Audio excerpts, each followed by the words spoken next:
ముందుగా అందరికీ అస్సలాం వాలేకుం తెలియజేసుకుంటూ ఈరోజు మరి గత 3-4 డేస్ నుంచి జరుగుతున్న ఇష్యూ గుంటూరు తూర్పు నియోజకవర్గంలో మరి బయటికి రాకుండా దాదాపుగా సంవత్సరం నుంచి వెనకాల గోతులు తవ్వుతూ మైనారిటీల్ని మరి వాళ్ళ రాజకీయంగా కానీ లేకపోతే మైనారిటీల్ని పెరగకుండా వాళ్ళకి సంబంధించిన మైనారిటీలకు సంబంధించిన ప్రాపర్టీస్ని ఈ కూటమి ప్రభుత్వం మరి అమ్మే విధంగా ఈరోజు అంజుమన్ ఇస్లామియా మరి దానికి సంబంధించిన మంగళగిరిలో చిన్నకాకాణిలో దాదాపుగా 71 ఎకరం మొత్తం కలిపి మరి ఇండస్ట్రియల్ పార్క్ విధంగా ఈరోజు ఈ కూటమి ప్రభుత్వంలో ఉన్న అక్కడ స్థానిక ఎమ్మెల్యే మినిస్టర్ అలాగే ఇక్కడ ఉన్న ఎంపీ గారు అలాగే మా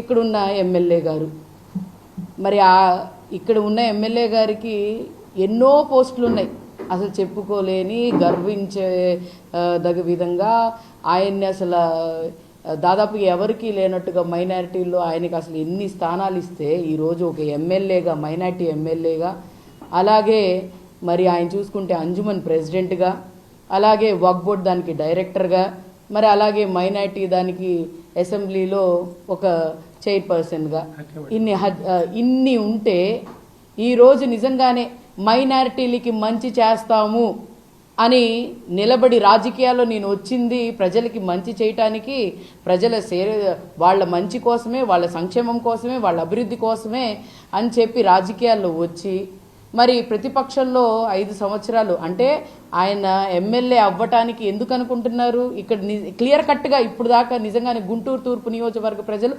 మోసపోయారు, అలాగే పిచ్చోళ్ళు అయ్యారు. ఈ విధంగా ఇక్కడ ఉన్న ఎమ్మెల్యే ఆయన అంజుమన్ ప్రాపర్టీస్ ఏంటండి ఇండస్ట్రియల్ పార్క్కి వెళ్తుంది, మీరు ఎలా ఒప్పుకుంటారు చేస్తారు, మీకు సంబంధించిందే కదండి, మీరు ఏంటంటే నాకు తెలీదు అసలు ఆ క్వశ్చన్కి ఆన్సర్ ఎంత చక్కగా ఎమ్మెల్యే తిప్పికొట్టారంటే నాకు తెలియదు, అయ్యో నేను కనుక్కుంటాను అంట. అరే బాబు, నువ్వు ఒక ఎమ్మెల్యేవి, నీకు తెలియకుండా ఏం జరిగిద్ది? అంజుమన్కి నువ్వు ఒక ప్రెసిడెంట్వి, నీకు తెలియకుండా ఏం జరిగిద్ది ఇక్కడ అసలు? అంటే మమ్మల్ని పిచ్చోళ్ళు చేద్దాం అనుకుంటున్నారా? అంటే వక్ఫ్ బోర్డు దానికి వక్ఫ్ బోర్డు ఇష్యూ గురించి వక్ఫ్ బోర్డు బిల్ గురించి మేము ఇక్కడ ధర్నా చేస్తే మొత్తం చేస్తే అక్కడ ర్యాలీ దగ్గరకు వచ్చి నేను చూసుకుంటాను, నేను చేస్తాను, అది జరగకుండా చేస్తానని చెప్పిన వ్యక్తి మరి గుంటూరు తూర్పు నియోజకవర్గం ఇష్యూ ఈరోజు అదంతా సరే సెంట్రల్ ఇష్యూ అనుకుందాం, ఏదో వదిలేశారు అనుకుందాం, చేద్దాం. ఈరోజు జరిగింది గుంటూరు తూర్పు నియోజకవర్గానికి సంబంధించిన ఆస్తులు, అంజుమన్ ఆస్తులు ఈరోజు చేయి జాతిపోతుంటే ఏం చేస్తున్నారు ఇక్కడ ఉన్న ఎమ్మెల్యే? నిజంగానే దద్దం ఎమ్మెల్యే, పనికిరాని ఎమ్మెల్యే. ఆస్తులు సంపాదించుకోవడానికి తను సంపాదించుకోవడానికి రాజకీయాల్లో వచ్చానని చెప్పి ప్రూవ్ చేస్తున్నాడు చక్కగా. మరి చంద్రబాబు నాయుడు గారు వాళ్ళ అబ్బాయి మరి లోకేష్ గారు మీ కాన్స్టిట్యుయెన్సీలో 70 ఎకరాలు ఎక్కడ ఒకే బిట్ లేదు. మరి వీళ్ళ కన్ను ఎప్పటి నుంచో ఉంది, వాళ్ళ గతంలో 14 నుంచి వాళ్ళ 19 ఉన్నప్పుడు వాళ్ళకి ఆ కన్ను ఉంది. కానీ అప్పుడు ఏంటంటే కొత్తగా ఫామ్ అయింది స్టేట్, వాళ్ళు ఏదో సంథింగ్ వేరే డైవర్ట్ అయ్యారు. కానీ ఇప్పుడు ఇక్కడ ఉన్న పెమ్మసాని గారు వాళ్ళ తమ్ముడు రవి, వీళ్ళిద్దరూ రవి వెనక నుంచేమో మొత్తం సెంట్రల్ లెవెల్గా అంతా చూసుకుంటూ ఉంటాడు. ఫిబ్రవరి నుంచి మొత్తము దీని గురించి ప్లాన్ యాక్షన్ ఏం చేయాలి ఏంటి అనేది చెప్పి నిజంగా మైనారిటీలను అయితే పిచ్చోళ్ళు చేస్తున్నారు, ఈ స్టేట్లోనే పిచ్చోళ్ళు చేస్తున్నారు. మరి ఇక్కడ ఉన్న ఎమ్మెల్యే కానీ లేకపోతే పెమ్మసాని గారు కానీ నేను ఒకటే అడుగుతాను సార్ మిమ్మల్ని, మీరు ఈ ప్రాపర్టీస్ అనేవి ఏదైనా కూడా 70 ఎకరాలు అనేది ఫైనాన్షియల్ లేకపోతే మీరు ఇండస్ట్రియల్ పార్క్ పెడుతున్నారు అని అంటే దేర్ షుడ్ బి అంటే దాన్ని మీరు అసెంబ్లీలో పెట్టాలి, ఆమోదించాలి, దాని గురించి దాని ప్రొసీడింగ్స్ చాలా ఉంటాయి. అవన్నీ లేకుండానే డైరెక్ట్గా టెండర్కి ఎలా పిలుస్తారు? టెండర్కి ఎలా పిలుస్తారు? ఆ ప్రాపర్టీస్ వల్ల ఎంతో మంది పేదవాళ్ళు బతుకుతున్నారు, ఎంతో మంది చదువుకుంటున్నారు. ఒకవేళ ఆ ప్రాపర్టీస్ పోతే, ఆ ప్రాపర్టీ చేయి జాతిపోతే మైనారిటీలకి సంక్షేమానికి అసలు మీరు ఇవ్వరు. ఇలాగా అంజుమన్ సంస్థ వాళ్ళు చేస్తున్న దీన్ని కూడా ఉండే కొద్దీ ఇక్కడ చూడండి, ఒక్కటే ఆలోచించండి ప్రజలందరూ. నేను గుంటూరు తూర్పు నియోజకవర్గ ప్రజల గురించి చెప్పట్లేదు, ఇక్కడ ఉన్న ఆంధ్రప్రదేశ్లో ఉన్న మైనారిటీలు అందరి గురించి నేను చెప్తున్నాను. చిన్నగా ఉన్న మైనారిటీల ప్రాపర్టీస్ కానీ వక్ఫ్ బోర్డు సంబంధించిన కానీ చిన్నగా ఈ కూటమి ప్రభుత్వం దాన్ని తినేస్తుంది. ఎందుకంటే దానివల్ల మళ్ళీ తిరిగి వచ్చేది లేదు. వీళ్ళు లీజ్కి ఇవ్వట్లేదు. వీళ్ళు దీన్ని ఏం చేస్తున్నారంటే టెండర్ పిలుస్తారు, ఫైనాన్షియల్ డిస్ట్రిక్ట్ అంటారు, దీన్ని ఏమో ఇండస్ట్రియల్ పార్క్ అంటారు. దాన్ని చిన్నగా అన్నీ అమ్మేసుకుంటూ చేసుకుంటూ ఎవరికి వాళ్ళు లాగేసుకుంటూ ఎవరి జేబులు వాళ్ళు నింపుకుంటూ ఉంటారు తప్ప ఎక్కడా కూడా ప్రజలకు కానీ, మరీ ముఖ్యంగా ఈ ప్రాపర్టీస్ మైనారిటీకి సంబంధించింది కానీ మైనారిటీస్ కోసం సంక్షేమం కోసం ఏది చెయ్యరు. కానీ అక్కడ సంబంధించిన మైనారిటీస్కి ఇవ్వరు. కానీ వీళ్ళేమో దీన్నేమో ఇండస్ట్రియల్ పార్క్ అనే ఒక పేరు ముందుకు పెట్టి వెనక అంతా గోతులు తవ్వేసుకుంటూ వస్తున్నారు.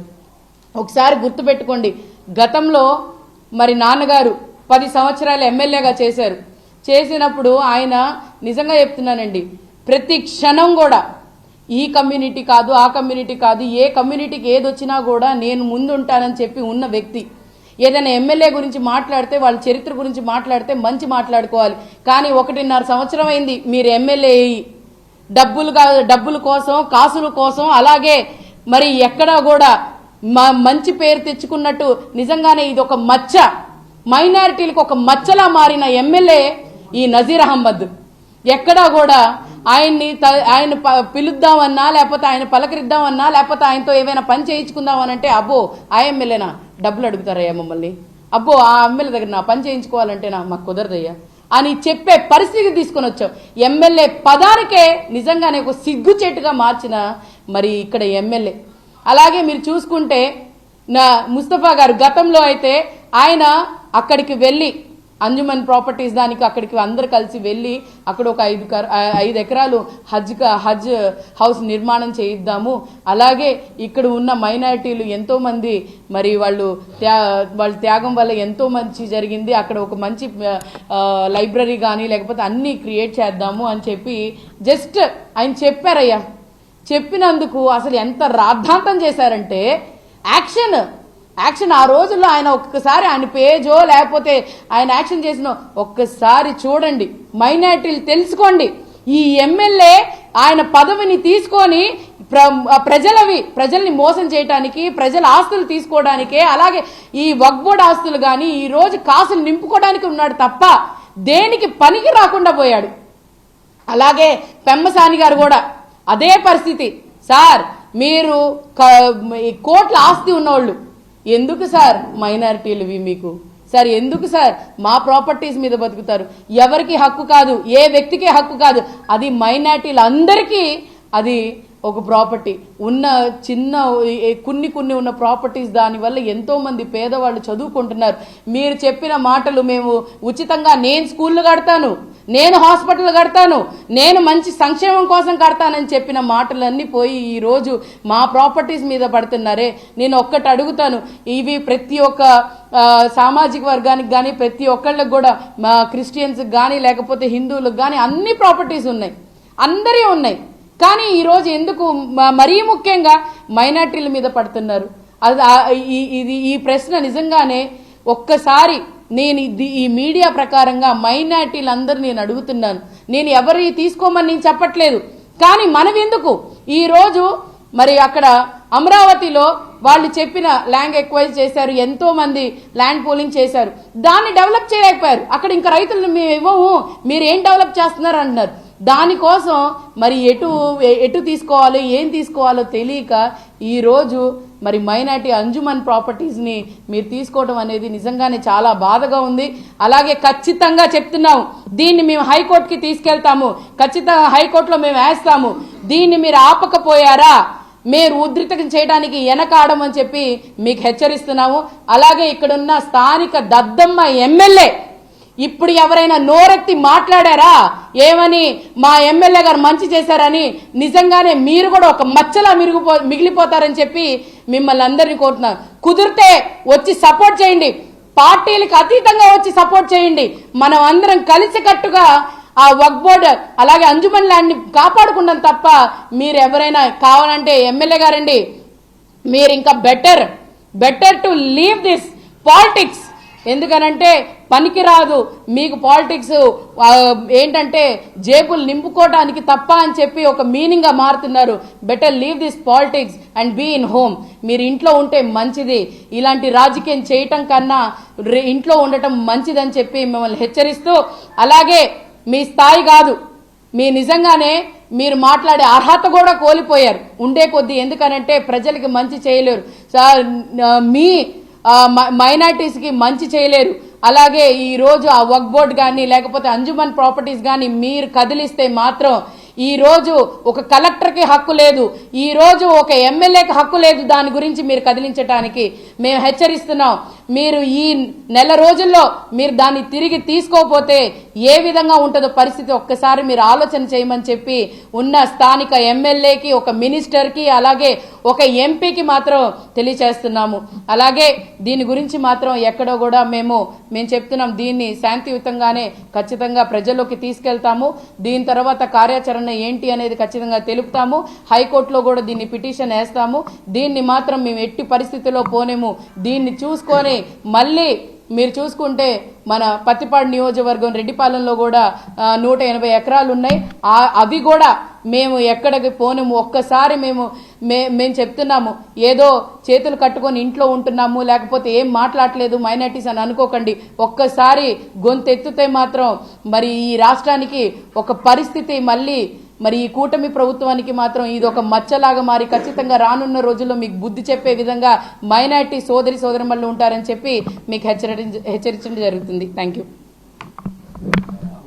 ఏంటంటే లీజ్కి ఇస్తున్నాము అని చెప్పి తీసుకొని వస్తారు. దాని తర్వాత ఏంటంటే ఇదేమో ఇండస్ట్రియల్ పార్క్ చేస్తున్నామని చెప్పి రోడ్స్, డ్రైన్స్ అవన్నీ వేసేసి బిట్టులుగా అమ్మేస్తారు. అమ్మేసిన తర్వాత ఇంకా ప్రశ్నించే వాళ్ళు ఎవరు? ఒక్కసారి గతం వెళ్ళిపోయిన తర్వాత దాని గురించి ఇప్పుడు మేము గొంతెత్తకపోతే, ఇప్పుడు మేము మాట్లాడకపోతే ఖచ్చితంగా దాన్ని వాళ్ళు ఏం చేయాలనుకున్నా చిన్నగా అన్నీ చేసుకుంటా వస్తారు. నేను ఈ మీడియా సమక్షంగా మైనారిటీలందరినీ లెగవండి. అందరూ ఈ పార్టీ అది ఇది కాదు. ఫస్ట్ ఆఫ్ ఆల్ ఉన్న ప్రాపర్టీస్ని మనం కాపాడుకోవాలి. నేను ఒకటే అడుగుతానండి, ఈ గవర్నమెంట్ ఏదో మంచి చేద్దాం, మేము అమరావతి కడదాం అని అంటున్నారు. కరెక్టే, నేను కాదనట్లేదు. ఇప్పుడు దాకా మీరు ఏమీ అక్కడ దిశ చూపించలేదు.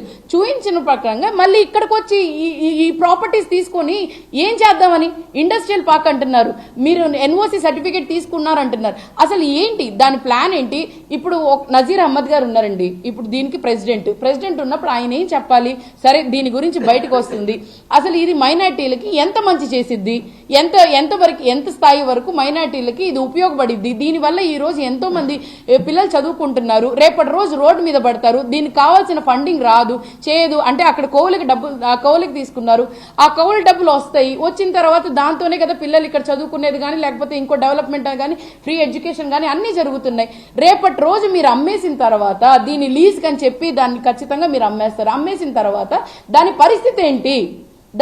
దాని పరిస్థితి ఏంటి? ఇప్పుడు మిగతావి అంటే మీరు 5 సంవత్సరాల పాలనలో మీరు జేబులు నింపుకొని పోతే పర్వాలేదు, కానీ దీని మీద కుటుంబాలు కానీ దీని మీద పిల్లలు చదువుకోవటం కానీ అది మీకు ఇష్టం లేదా?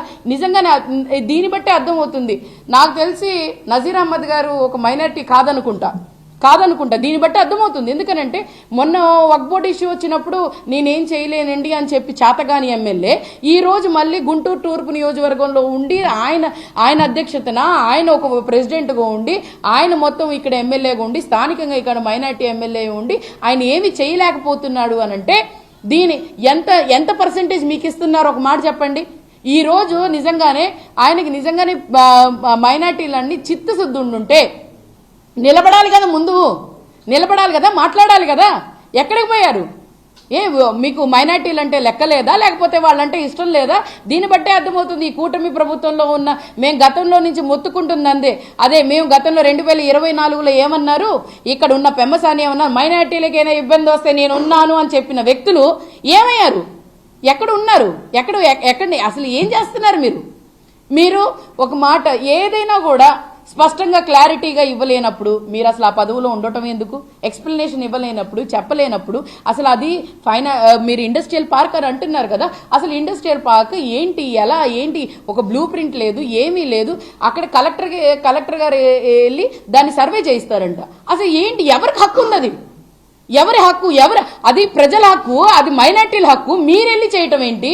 గతంలో ముస్తఫా గారు ఉన్నప్పుడు అక్కడ దాదాపుగా 5 ఎకరాల నుంచి 10 ఎకరాల వరకు కౌలుగా తీసుకున్న వాళ్ళని మళ్ళీ రెన్యువల్ చేయించారు తప్ప ఎక్కడా కూడా అమ్మలేదు, లీజ్కి ఇవ్వలేదు. అలాగే ఆ టైంలో ఇంకా ఉన్న అందరివి రెన్యువల్ చేయిద్దాం, లేకపోతే అంతా వాళ్ళదే అని అంటారు రేపటి రోజు అని చెప్పి ఆయన కాపాడితే ఆయన మీద బురద జల్లారు తప్ప. ఈ రోజు మరి అలాగే రెడ్ ట్యాంక్ దగ్గర కూడా మరి మైనార్టీలదేమో మైనార్టీలది రెడ్ ట్యాంక్ వాళ్ళు జిఎంసీ వాళ్ళు ఆక్యుపై చేస్తే నాన్నగారు ఆ టైంలో ఉండి కాదు ఇది మైనార్టీలది, అలాగే అంజుమన్ సంబంధించిందని గోడ కట్టిస్తే ఆ రోజు రాద్ధాంతం చేశారు. ఆయన మంచి చేయడానికి చేస్తే ఆయన మీద బురద జల్లారు. కానీ ఈ రోజు మీరు మీ గురించి అడిగేవాళ్ళు లేరనా? మీ గురించి ప్రశ్నించేవారు లేరనా? తొక్కేస్తారా, చంపేస్తారా? చెయ్యండి, మేము రెడీ. మేమేం వెనకాడడానికి మేమేం లేదు. ఖచ్చితంగా ఆ రోజు వక్ఫ్ బోర్డు గురించి మేము ఎలా ఫైట్ చేశామో దానికంటే ఇంకా ఎక్కువగానే ఫైట్ చేస్తాము. ఖచ్చితంగా నిలబడతాను. ఖచ్చితంగా మీకు చెప్తున్నాను, మీరు కానీ వెనక్కి తీసుకోకపోతే దీన్ని ఎంత దూరం వెళ్ళడానికైనా కూడా వైఎస్ఆర్సీపీ పార్టీ అలాగే ఒక మైనారిటీ మహిళగా నేను ఖచ్చితంగా ముందుంటానని చెప్పి తెలియజేస్తున్నాను.